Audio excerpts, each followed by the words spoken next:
Hey guys, welcome to another episode of Yo Me Cura Sola in Spanglish. Thank you so much for taking a few moments out of your lives to join in our topic today. This is gonna be a good one. I welcome you. This is gonna be a good one, okay? Todos son buenos. But this one is gonna be especially good because we've been working really hard on it. So for that, I'm gonna let the beautiful, la extraordinaria, mi maestra Yora, take it away, amiga. Gracias, amiga, gracias. Hoy el tema va a estar bien cabrón, la verdad. Cuando escuchamos la palabra villana, ¿en quién piensas? ¿Alguna actriz de telenovela o algún familiar o la vieja esa que te ha hecho la vida de cuadritos? Porque para mí personalmente me acuerdo inmediatamente de Soraya Montenegro de la novela Mariela del Barrio, que fue interpretada por Itati Cantoral. Y Irene y yo, we've been talking about this for the last several days with all of her reactions and everything that have become iconic memes. El drama, la maldad y todo eso, she just portrayed it and it stuck with me decades later. For sure. Pero hoy vamos a hablar de nadie más que de nosotras mismas, de la villana que todas llevamos dentro. And I know some of you probably just clutched your pearls, you're feeling attacked, sick to your stomach. Haz nota de esa emoción. ¿Y en qué parte de tu cuerpo lo estás sintiendo? Remember, we're not here to judge, and you don't have to solve anything today. Solo obsérvate. Cuando ves ese lado tuyo oscuro, tal vez sientas vergüenza, no quieres sentirlo, escucharlo, ni admitir que existe o existió. Y si estás diciendo, bitch, I don't have that dark side, I don't know what the fuck you're talking about, I'm going to offer you this perspective. El hecho de que no estés consciente de tu propia oscuridad no significa que no existe. Está ahí oculto in that part of you that has a big ol' ass sign that says, danger, do not enter, te va a llevar la chingada si entras aquí. Y ese cuarto oscuro está en tu subconsciente bien guardadito. And it's up to you to see what's behind it when you're ready. Part of this journey is understanding that we're here to experience everything. Whether we categorize it as good or bad, the reality is that both things exist. Y negarlo no lo hace que se desaparezca. The same way that our world has been our mirror, we've been the mirror for others. A veces somos the saviors y otras veces somos las villanas. Así es que prepárate para mirar tu sombra. Sin miedo, tal vez te vas a reír de esa sombra, tal vez vas a llorar de tus errores, pero más que nada, para sanar desde la conciencia. So I'm going to invite everybody to take a deep breath in. Exhale. Put that defensive wall down. Unclutch yourself from your pearls. Y acompáñanos a escuchar nuestra experiencia como villanas. And amiga, let's start out with what happened in our last episode. I asked the very first question, and you started to clutch your pearls. You felt it. So walk us through what happened. It's kind of funny because I remember when you asked the question, when you said, ¿Qué es lo que te da vergüenza? What are you ashamed of that you won't tell anybody? And then the first thing it was this thing that came to my mind, and I felt like so much shame. Like I felt so much shame at the moment. I think that that when I was editing, like I saw it, like I saw it, like I saw myself like feeling shame.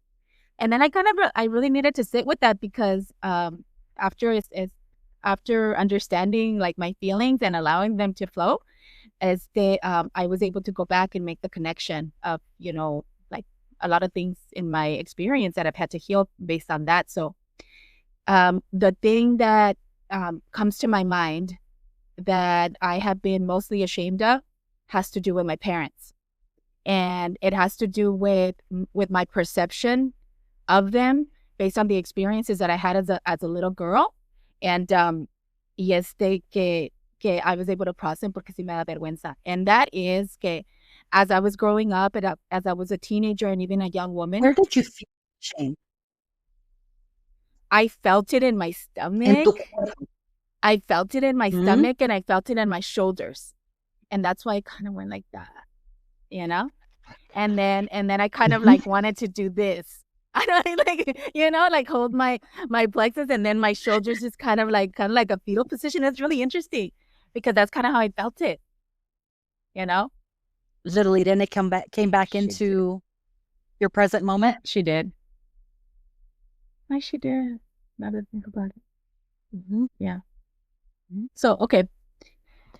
So I think what happened is that, and I think I've talked about it before that, growing up siendo hija de inmigrantes and going through the immigration experience as I remember it with my parents, I think that it had a big impact on me. It had like the kind of like the impact on me that kind of allowed me or molded me to develop the personality that I developed. And because I think that I wasn't confident in who I was, I just kind of went around picking up, what felt safe and familiar.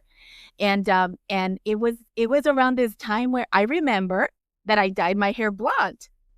I remember I really wanted to Oh, be wow. blonde. Okay. Yes, I remember that.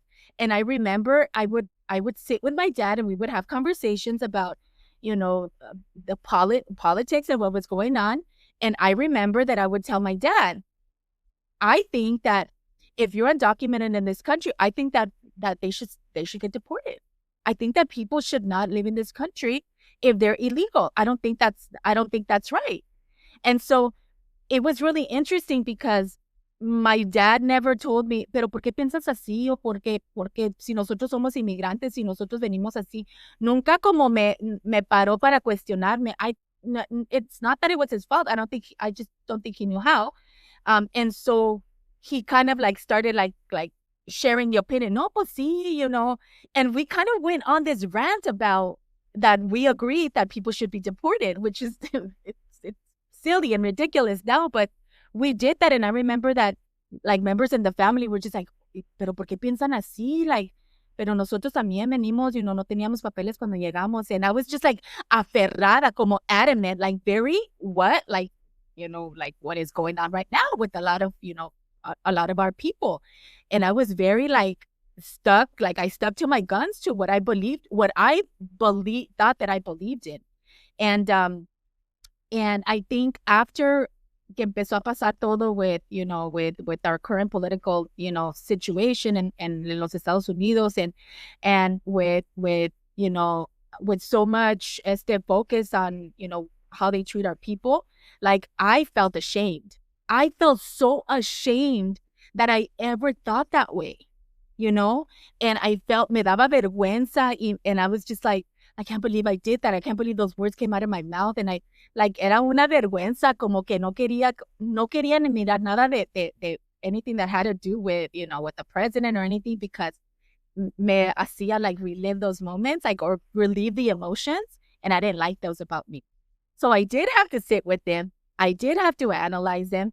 And I did have to observe the shame. I had to observe it so that I could let it go because that was me. That was a version of me. That was a version, an unhealed version of me. That was somebody else. It's a memory now that shouldn't cause me those kind of feelings.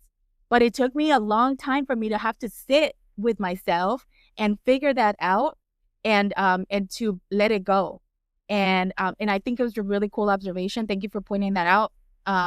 Pero creo que esto también, like after analyzing me, I was able to like put like understand the pattern and see where people are right now, because if I was there, if that happened to me back then, I can understand what is happening to people from our culture right now. So it's kind of something interesting that I found out that I kind of took something bad and I learned or viewed as a negative experience, but I was able to like turn it around, analyze it, and then apply it to what is going on right now so I can understand the mirrors, you know? And I thought it was really cool. Cuando estaba pasando eso contigo, que tenías esa perspectiva and you were going back to your parents and you were adamant about your stance, ¿qué edad tenías? I must have been about maybe 20, maybe 25, maybe 24, 25 years old. Okay. All right. So aside from being vocal with your parents, were you vocal with anybody else about that? I wasn't. I was vocal within my So it my was group. just your parents you were... Exactly.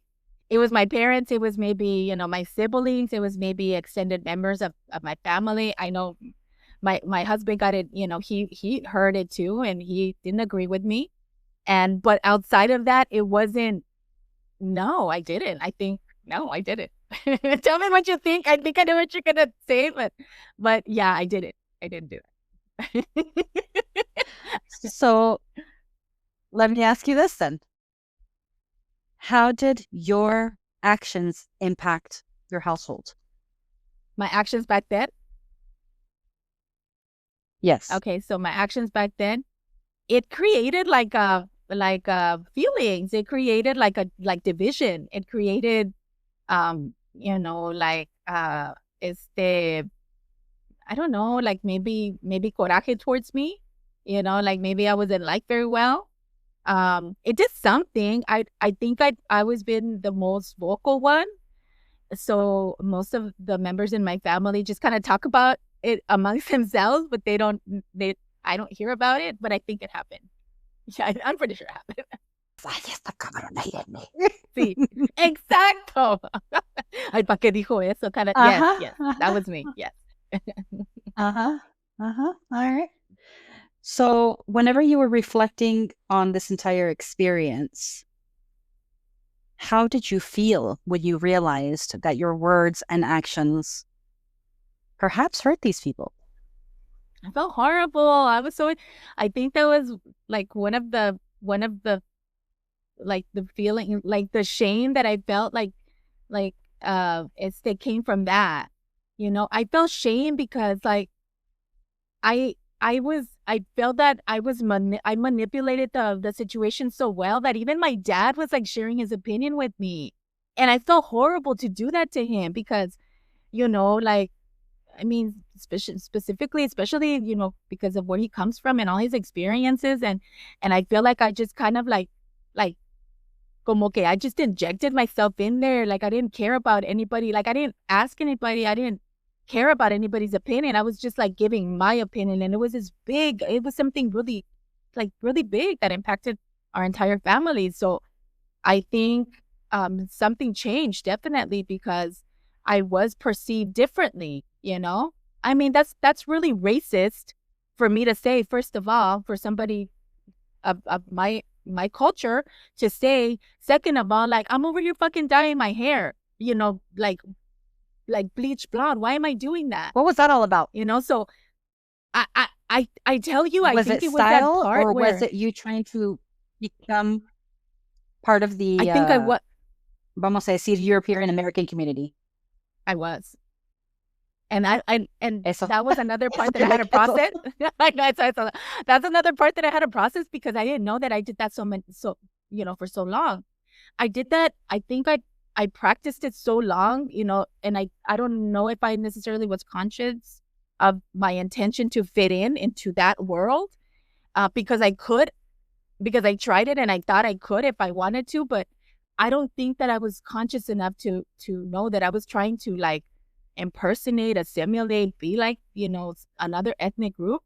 And that was really interesting to observe about me because me pasaron cosas por eso. Like, for example, the coworker that I had, she was white and I just like, I admired her so much, but I think it was like other feelings that had to do with more than just work, right? And it was like always me. I feel like not finding my place, like not having this identity, like did all that stuff to me. I didn't have my own. I wasn't firm in my own identity. I wasn't like no entendía my culture, no like no sabía the importance of wanting to be and wanting to preserve. I didn't know any of that. Like the world was so fast and that nobody had time to teach any of us that. And in my house, I never heard about that. I never heard be proud of who you are. Habla español. It was like, no, sales, and we wanted to pretend like we didn't fucking speak Spanish, because we wanted to make sure that everybody that knew us knew that we spoke English. Like, it was so important that they didn't think that I was a You paisa. needed to belong. Yeah, You needed like to fit in. exactly. And I'm just like, that did something to all of us, but it did that to me. Like where it didn't allow me to build that personality. And it like, yeah, it did a lot of stuff to me. A lot of really interesting things that I had to dissolve eventually. So you know that I'm always about finding the root of your wounds, right? Yeah. Lo que firmemente empezó este ciclo e influyó sobre esas perspectivas que tenías en ese momento. Have you found what experience in your childhood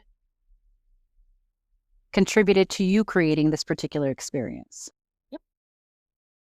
It had to do that experience had to do with my experience with my grandparents, with me being treated and looked at and given special treatment because of the way I look, because of the color of my skin, because I was güerita and like parecía como que era un fenómeno because I was so güera, and they still talk about it like I think I was the first really light skinned person in my family. And they tell me stories that que cuando naciste estabas tan güera that, people didn't believe that you were, my mom says, like, people thought that you were my daughter, and these like stories of like they're told with a lot of excitement, and the only excitement that comes out of it is just the color of my skin. And it's just really interesting for me to see that, because that created that version of me. That version of me that felt entitled because I was treated like I was entitled. So, and then I was a smart kid, so I put it together and I said, those kids, the ones that are darker, are not treated the same. So it must mean that I'm better. It has to mean that I'm better. And then I went through life until I did it, believing that I was better and wanting to be better. Always wanting to be better. So it created a hierarchy. It fucking did. Sin saber that tu hermana más morena was down here, you being lighter, even though you were both from the same parents, were up here, which meant that the European American kids that you went to school with were right here. Yep. So you were trying to aspire to become and look like your classmates. Yep. I believe I was. Of European descent. Yeah. I believe I was. And I think that's why I was fascinated about everything that had to do with pop culture, with, American pop culture. I was fascinated at style and the way they talk, like the Valley Girls. And I mean, a lot of that, I could still see it in me. I remember the Valley Girls. We used to say like a lot. And that's still, I practiced this. I spoke for like so much of my life like that, que se me quedó. It's become part of the way I speak and part of the way I communicate. And now I just allow it to just be part of me. But it was because of that, like practicing so much to not have an accent, and practicing so much to sound like the Valley Girls, or to sound like, the characters on TV that were all white. They were all fucking white. It was interesting. So in this desire to reach this level of the hierarchy, did you ever reach it? No. I think go ahead. So in your conquest to reach this level here of being a European American, what part of you were you trying to protect part of me was I trying to protect? I think I was trying to protect the part of me where, like, I always felt like I belonged, like I felt welcome, like I felt important, like I felt seen.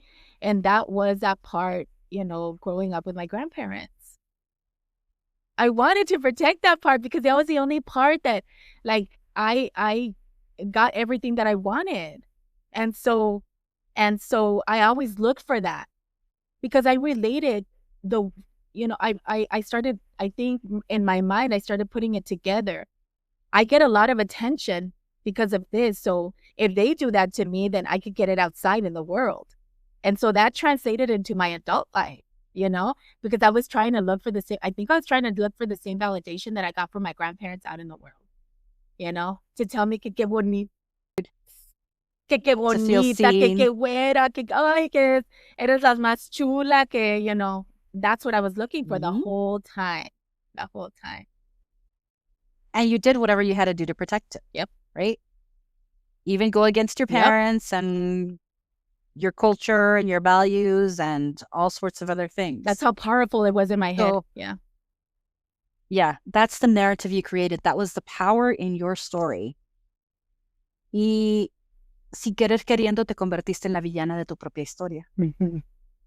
Because along the way you hurt people. And when we're going through that process, ni cuenta nos damos. But then when you sit and you reflect on that experience, y sobre todo cuando you start to feel what they felt, ese es el momento que se siente, creo que más cabrón. Yeah.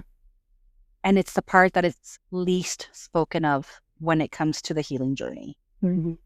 It's not only seeing your wounds and only reliving your pain. Lo que duele más aún es el hecho de sentir el dolor que criaste tú en otra persona, and that you did it, that you were the asshole. Yeah. And sometimes you purposely did it. I did. All to protect you. So let's talk about sitting through that part of the process. Okay. Let's start with I think the most human question, the most logical question is, did you apologize to the people you hurt with your comments? I don't think I've ever apologized like directly. I think that I just allowed like me to speak for who I am today.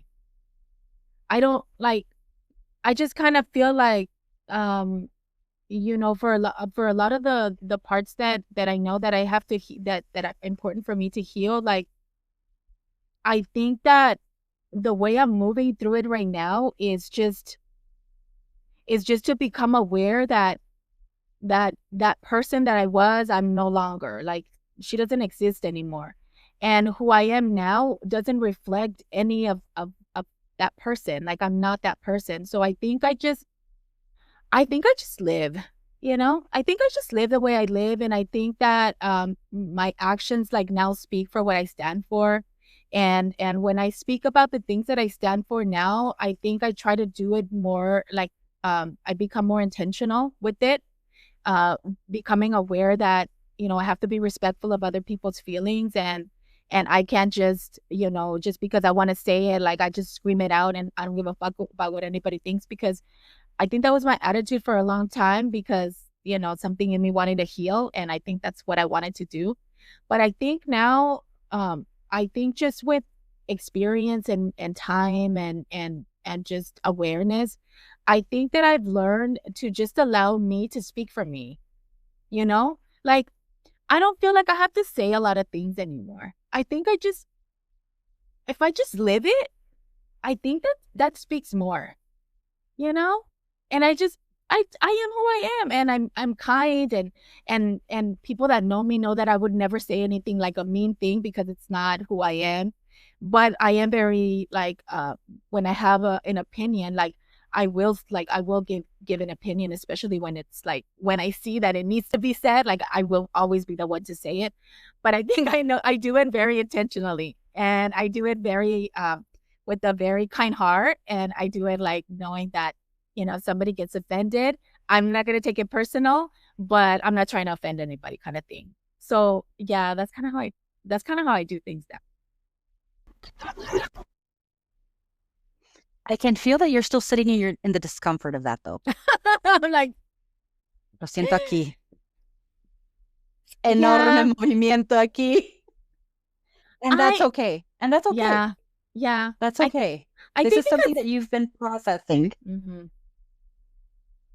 Because I've been sitting with it. I have been sitting with it. So I know that, you know, I'm trying to move through it. But yeah, I mean, thinking about it just still like, it still stirs up like emotion, you know, like it's kind of like, like my awareness fighting with my programming of saying like, wait a minute, you're not, you're racist. You really are racist. Like, why are you saying that? You know, kind of thing. And then kind of like reconciling that's still happening in my brain. Like I still fight. It's not that I fight it. I observe it now that it's happening to me, you know? So I think that's where those feelings, because it's like, remember what you did, remember what you did, remember what you said. And if I pay attention to that, I'll remember it a lot, the same way that it happened when I was doing it. And then I'll start feeling all those emotions that I don't think I require right now. I don't need to be feeling all that. So I'm processing that right now. I'm processing. Yeah. Yes. And I think that's the key thing, is that you're processing and sitting in that emotion and processing it in real time as we're recording this is how this journey works. Yeah. You know, it's that discomfort, and people, as they listen to this particular podcast on whatever date, this is the reality right now on May 7th at 4:10 p.m. Central Time.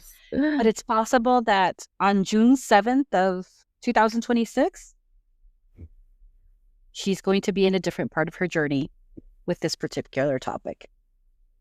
This is the part where you have to have compassion and grace for yourself. Because one of the key things that we want to move through quickly is through sitting through that discomfort and finding un millón de razones y pretextos para no sentir, para no estar en ese espacio, because it makes you feel fucking uncomfortable. Yeah, it does. Nobody likes to feel like an ass. Nobody does. The moments that I have gone back to reflect on certain instances and realized que yo fui la villana, la cabrona, the one that created all the pain, it hurt. It filled me with great amount of sadness, not only for the pain I created in other people, but the fact that I had that ability, that darkness in me to do that. Inconscientemente a veces haciéndolo. So whenever we're looking at, we always look at, did you apologize? That's usually the first thing that we do. As parents, we do that to our kids. ¿Ya le pediste perdón a tu hermano, a tu hermana? But as grown-ass adults, when we think about apologizing, we're like, ¿y pa' qué? ¿Qué va a ganar con eso? Or sometimes the other way around is, I need to hear their apology. Si no me piden perdón, no los voy a perdonar. I've heard that so many times. But the reality is that people have to be willing to receive. And you and I have had this conversation of, before you give something out, the person has to be willing to receive it. And if a person's not willing to receive the apology, that's okay. If they are willing to receive it, perfect. An apology, what it does, it doesn't take away that pain. It doesn't take away that emotion that gets trapped in your body, nor does it minimize the experience. Apologizing simply allows us to say, hey, I see how my actions impacted you. Your feelings are valid. They aren't crazy. And it can also activate introspection for them. And here's the greatest thing. you yourself can hold both truths. The harm that you caused and the person that you're becoming.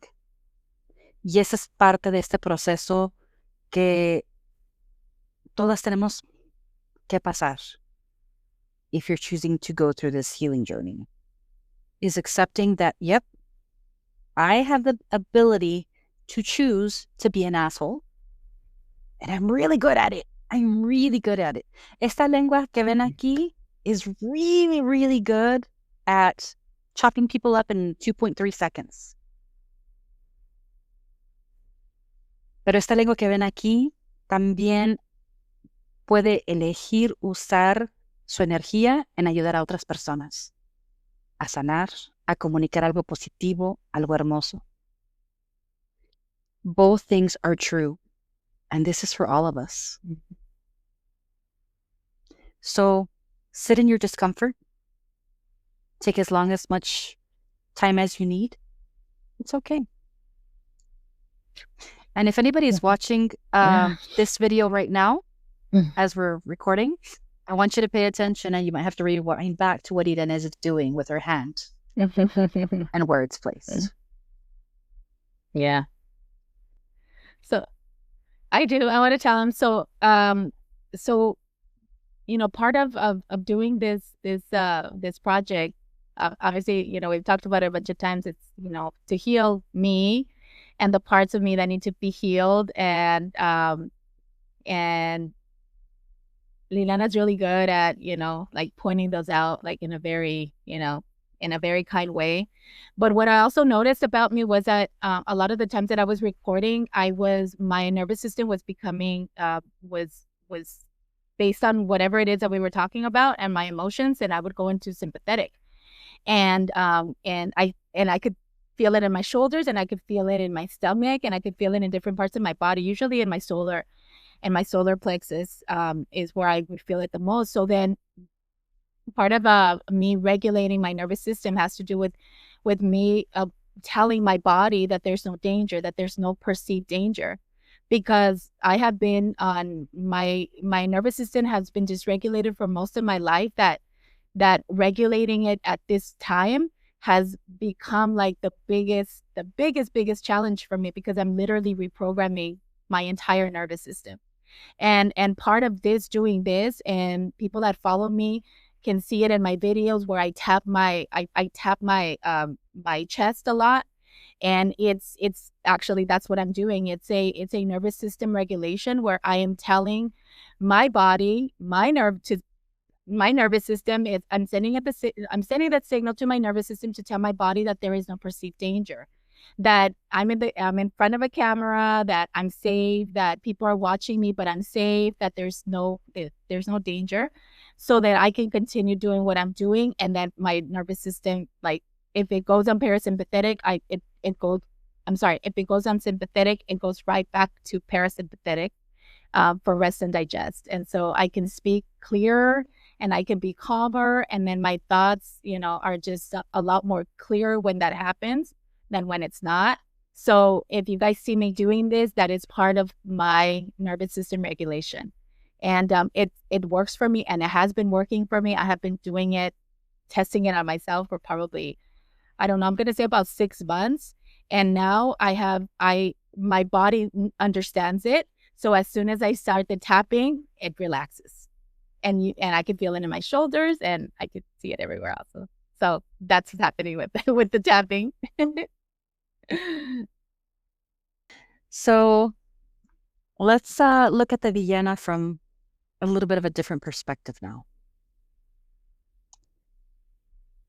As we're going through our healing journey, one of the things that most of us find, especially como descendencia mexicana, and this is going to be applicable to all women, men that are born and raised with Latin American parents, is boundaries is something that we are not very good at setting. But as we're going through our healing journey, we set up those boundaries because we finally understand that boundaries are important, they're needed. in order for us to be able to live a more joyous, peaceful life. And sometimes those boundaries go up against our parents or our partners or our children. Y eso va todo lo contrario a lo que siempre nos ha enseñado a hacer, y sobre todo nosotras como mujeres. So, as you've been going through your journey, amiga, I know you had to set up certain boundaries. Has anybody called you an egoísta for doing that, taking upon that action of setting up that boundary? Yeah.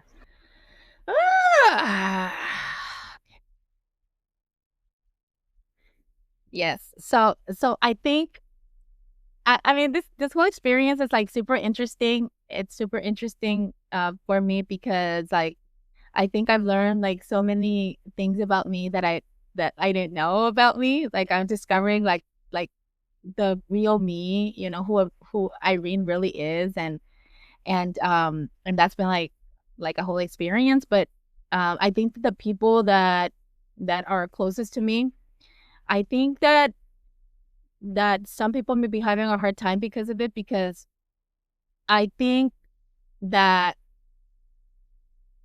working to become my true, my most authentic self is not the part of me that many people know. And so I think that it's become like such a like like it's been big. Like I think it's been such a big experience. I think it's just been like a big change, honestly. And I think it's just really interesting because no, like people are not okay with it. And me setting a boundary, it's been really, really difficult. And people have gotten mad, and people and the closest person to me is having a really, really hard time with this part of me and this part of my process. So I'm having to deal with that challenge right now, but I think also that I am just in a different place to deal with that challenge right now. Like I feel like I wasn't there a month ago, but I am here now. And my nervous system feels different now. It doesn't feel the same that it felt before. It feels safe now. So then, understanding that part about me, like the part where I just kind of like just want to go, go, go, go, go and run and do and I can't, I gotta go. I'm restless. I'm learning that about me, that is not necessarily what I'm supposed to be doing. That is an indication for me to slow down. It's almost like doing the opposite, So that restlessness, needs to become like rest. I rest. I don't move. I don't do anything because something is happening with my nervous system, that my nervous system is like is they perceiving danger. And so this part has been so big with with everybody close to me, including my husband, my children, my parents. But I think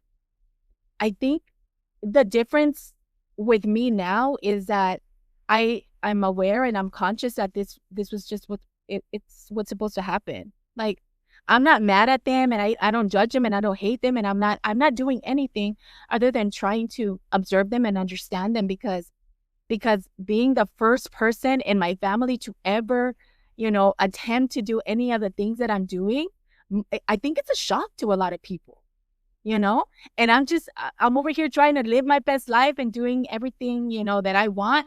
But I think they're in some kind of shock that they're trying to figure out what's going on with me, what's wrong with me.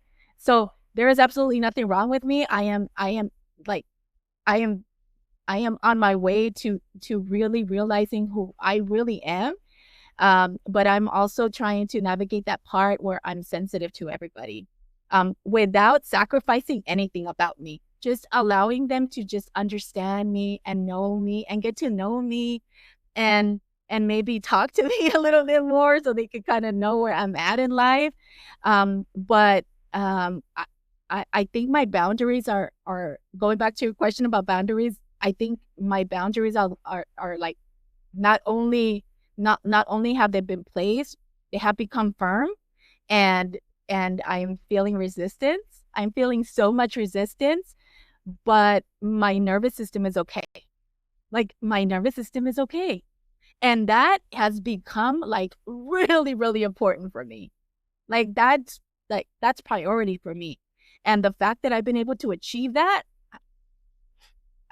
I'm amazed with me. I think I'm amazing. I think I'm like the coolest thing next to sliced bread. I'm fucking amazing, you know? So yeah, that's what's going on. All right. So one of the things that I noticed in one of my relationships was with my former partner. When I set up a boundary, lo primero que me dijo es, ¿cómo has cambiado? No te reconozco. O sea, ¿qué te ha pasado? Yo no sé quién eres. And it's funny because whenever I went from the beginning stage being in a good place, when I turned into the Villana mode with him somewhere in the middle of our relationship, he noticed that change. But then when I set up my boundaries and I became peaceful and I was protecting my peace, that's why those boundaries were set up, me desconoció completamente. And I couldn't understand why he wouldn't be happy for me. Ya no como su pareja, sino como just a human being. Like, si yo encontré mi paz, ¿por qué él no va a estar feliz por eso? And the answer I came to was because he was no longer benefiting from me, from this version that I am today. Because now that crutch that he had throughout our relationship, it was no longer there. I was no longer validating his wounds. I was no longer willing to create experiences where his wounds would come up and where my wounds would come up.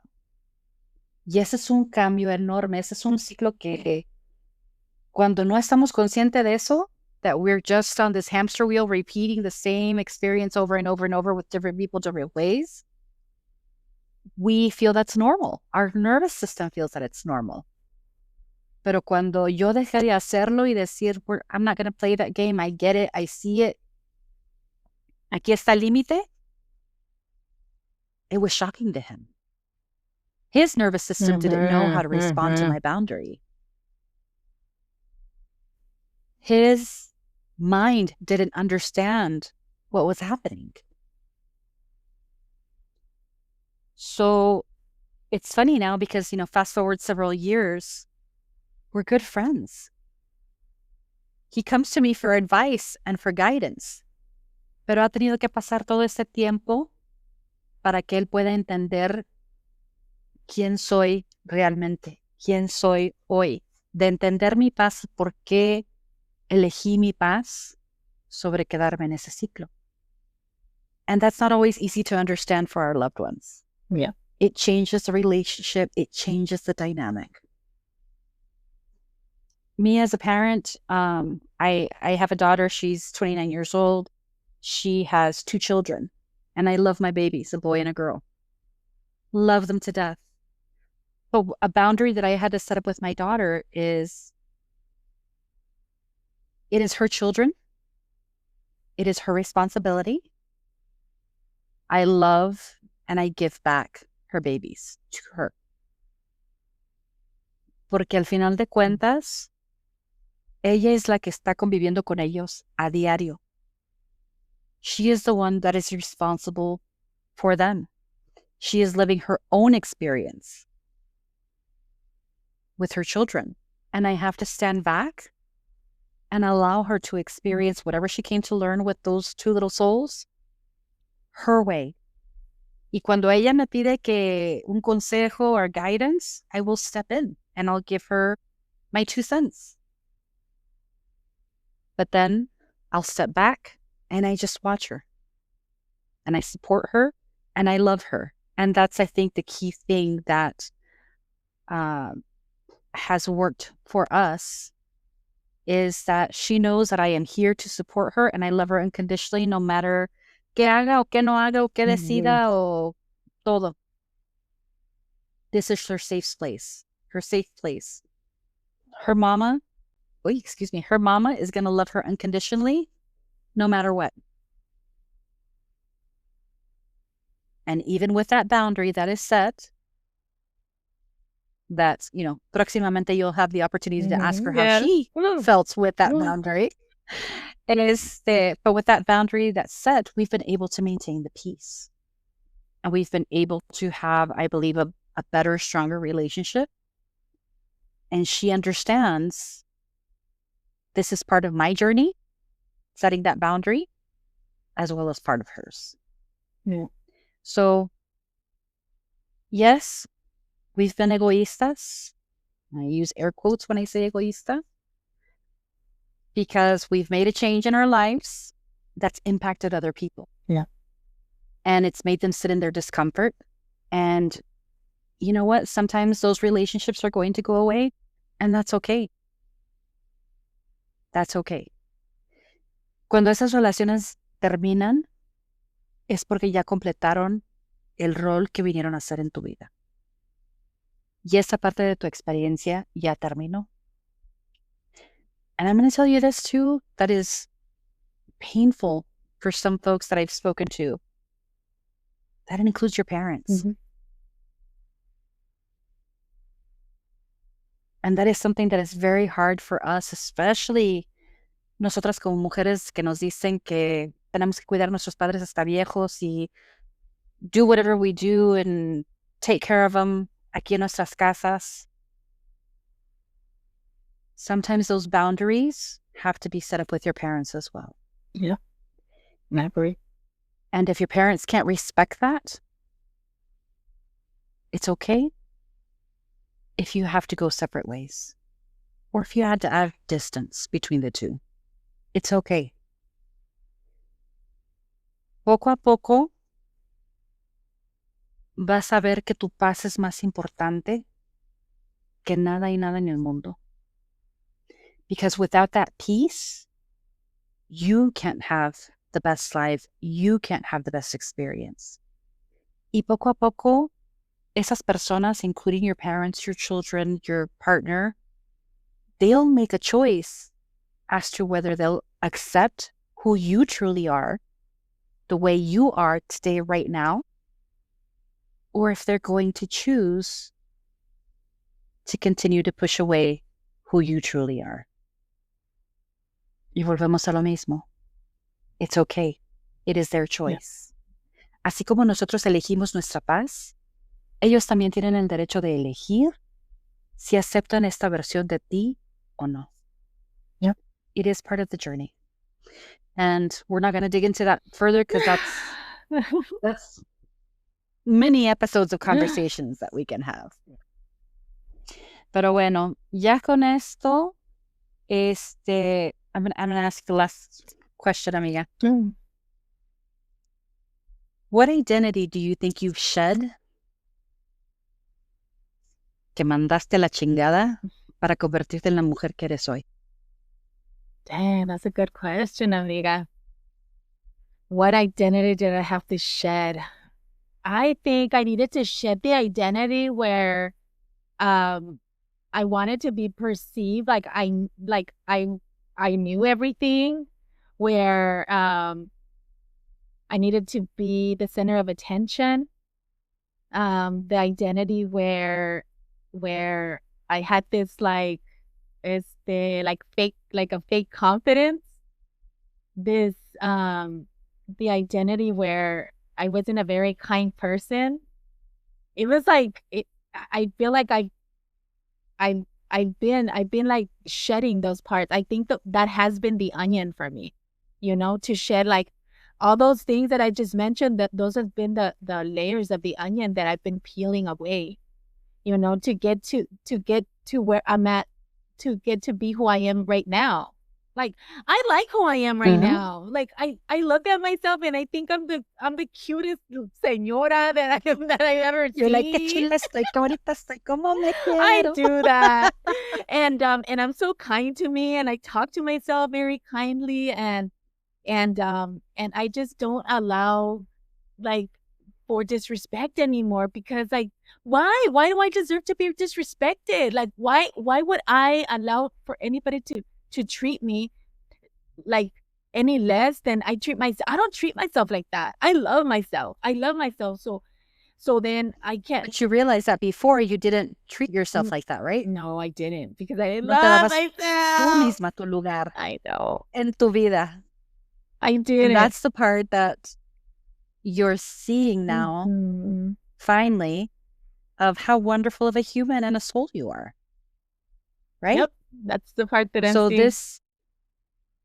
the excitement that I want to help people understand is that, when you meet that fine guy at the bar, you're starting the relationship, y ay, qué bonito y qué chulo, y everything is so beautiful and perfect about him. That exciting level of getting to know someone and connecting with someone, that's a very similar experience to when you reconnect back to yourself. Yes, it is. Porque por primera vez te estás viendo como quién eres con tus propios ojos y te estás sintiendo por primera vez. Yeah. And it's crazy to even think that we haven't allowed ourselves to be in that space. But I'm going to ask our listeners to do this.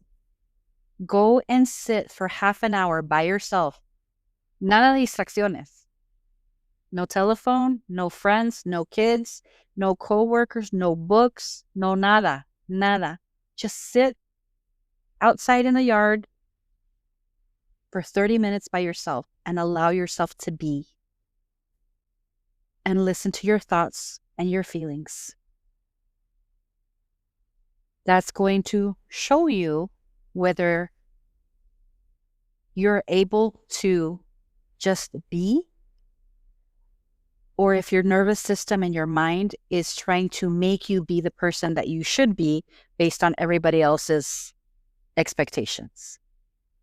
Los trastes están sucios, mis hijos tienen la ropa sucia, necesito que ir por fulano en media hora y se me olvidó comprar esto en la tienda y ay, mi marido esto. Shut it off. Most of us haven't been able to do that in our lifetime. Yep. So esto que está sintiendo, que está describiendo Irene, it's because she's finally getting to see herself and allowing herself to be.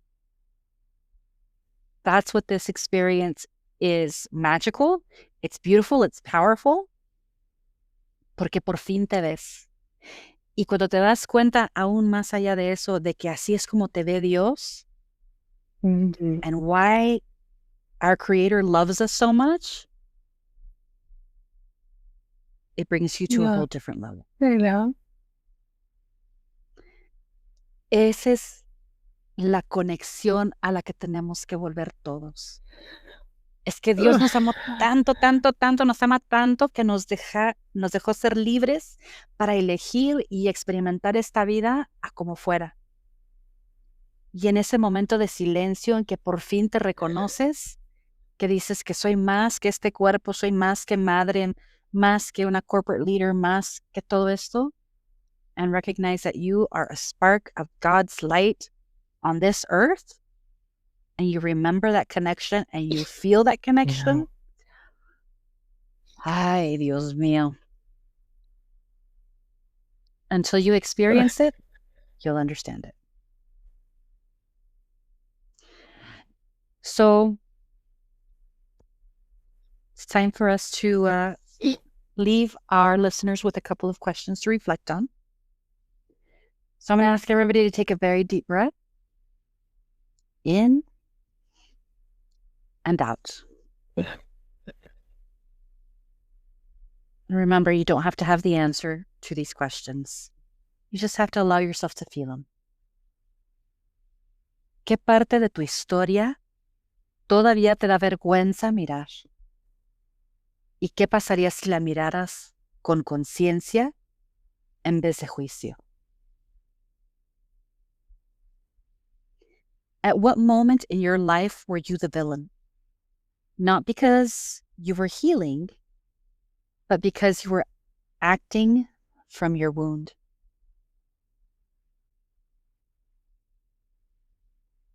When did choosing yourself make someone else uncomfortable? And how did they respond to that version of you? Y como siempre, espejito, espejito, que estoy callando.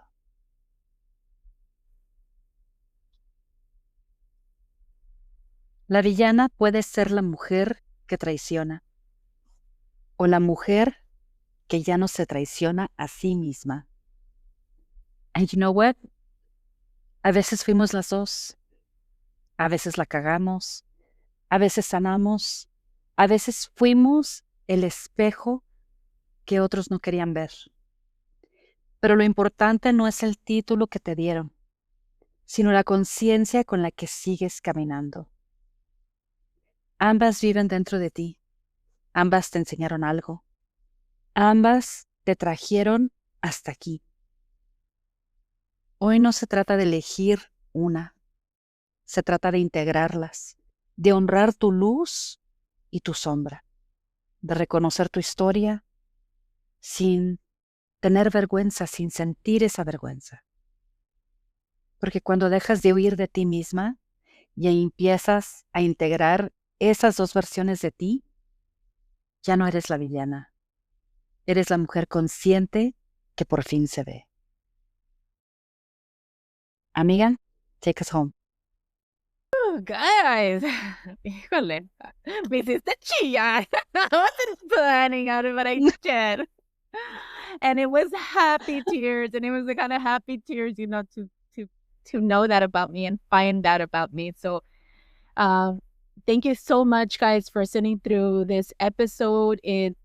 Todos los episodios lo que hacemos, los hacemos con esa intención, con la intención de poder abrir algo de ustedes que tal vez nunca le habían puesto atención, que nunca habían observado, y tal vez nosotros trayéndolos a la luz, tal vez it sparks something in you. And if it does today, that's great. But if it doesn't, it's okay. Like, it's okay. You know, this is your journey, and you know, todo va a pasar at your pace because this is your world and this is your experience. And honoring that and knowing that about you is like, it becomes the part of the journey, of your journey. So thank you guys for you know, for supporting this project. Thank you so much for listening, for following my journey, because I think this has been, you know, the part of my life where I needed to do this part so I could get to the next part of my life. And for that, I am so grateful. I'm so grateful that the universe has just kind of like put everything in its place, that me ha mandado a las personas que son importantes para mi journey. I'm so grateful for you, amiga, for you, for existing, for being who you are, for being a part of my experience. And with that in mind, guys, I invite all of you guys, todas, cuando estén listas, like, watch this episode, rewatch the older episodes, because you guys can see, you know, like from the beginning to now, and you know where I'm at, and you can even start observing some of my body language, so you guys can see, you know, lo que está pasando with my nervous system in real time. So that's big and that's powerful. And if I can do that, any of you guys can do it. All of you guys can, and that just opens like our awareness to all the amazing opportunities that are on the way. So thank you guys so much. I love you guys. Thank you so much for tuning into this episode of Yo Me Quedo Sola in Spanglish.